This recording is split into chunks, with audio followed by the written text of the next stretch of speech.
Right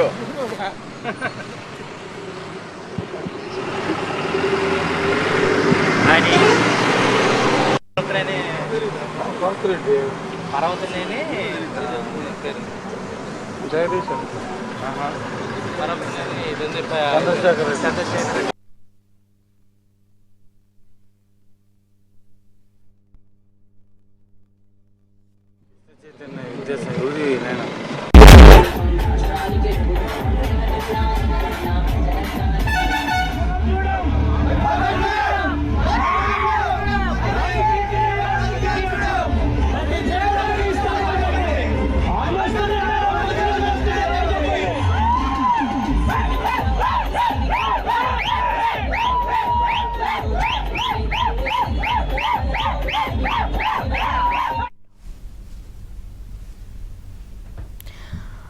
ప్రస్తుతం జగన్ జువ్వెల దిన్నెకు చేరుకున్నారు. అక్కడ మొత్తం కూడా ఎక్కడికక్కడ విభేదాలు సృష్టించాలని మత్స్యకారులతో అక్కడ పన్నాగాలు పన్నుతున్నట్లుగా తెలుస్తుంది. దీనికి సంబంధించి మొత్తం కూడా జనాల్ని పోగు చేసి అక్కడికి తీసుకురావాలని వైసీపీ నేతలు అయితే ప్రయత్నాలు చేస్తున్నారు. ఎవరు కూడా అక్కడికి హాజరు కాకూడదు అని చెప్పి మత్స్యకారులు భీష్మించి కూర్చున్నారు. ఇదే అంశానికి సంబంధించి మరిన్ని అప్డేట్స్ మా కరెస్పాండెంట్ మహేష్ అడిగి తెలుసుకుందాం. మహేష్, ఇప్పుడే జగన్ జువ్వెల దిన్నెకి చేరుకున్నట్లుగా తెలుస్తుంది. ఓవరాల్ గా అప్డేట్స్ ఏంటి? అక్కడ సిచ్యువేషన్ ఎలా ఉంది? నిల్మ జగన్ కొద్దిసేపటి కిందటే ఇక్కడికి చేరుకున్నారు జువ్వెలదిన్నెకి. ఇక్కడ నుంచి హార్బర్ కి వెళ్లి అక్కడ పరిశీలించి ఆ తర్వాత సభలో పాల్గొంటారు. యాక్చువల్ గా ఈ సభకి దాదాపు 50,000 మంది వస్తారని వైసీపీ నేతలు అంచనా వేశారు.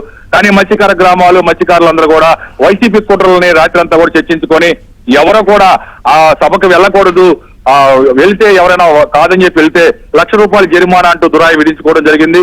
ఆ గ్రామాల్లో కట్టుబాట్లు ఉంటాయి, ఆ కట్టుబాట్లు ఎవరు కూడా తప్పరు. దాంతో మత్స్యకారులు ఎవరు కూడా రానటువంటి పరిస్థితి. మరోవైపు వాళ్ళు కూటమి ప్రభుత్వం చేసినటువంటి మంచి కార్యక్రమాలను కూడా ప్రస్తావిస్తూ ఉన్నారు. గతంలో 5 ఏళ్లలో చాలా అరాచకాలు, కావలి నియోజకవర్గంలో అయితే ఎమ్మెల్యే ఆయన అనుచరులు పెద్ద ఎత్తున ఈ ఇసుక బీచ్ శాండ్ అని చెప్పి అమ్మేటటువంటి పరిస్థితి. ఎవరైనా ప్రశ్నిస్తే వాళ్ళపైన అక్రమ కేసులు, అన్యాయాలు, అక్రమాలు, అరాచకాలు, అక్రమ కేసులు బనాయించినటువంటి పరిస్థితి.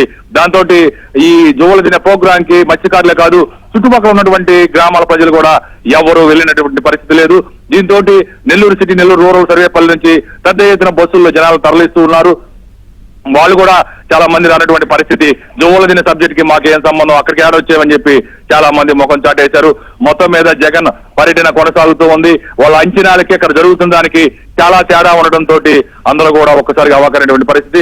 మొత్తం మీద చాలా రోజులుగా ఇక్కడికి సాగర్ డిఫెన్స్ పరిశ్రమ రాబోతుంది, దీనివల్ల మత్స్యకారులకు నష్టాలని చెప్పి విష ప్రచారాలు సాగించారు.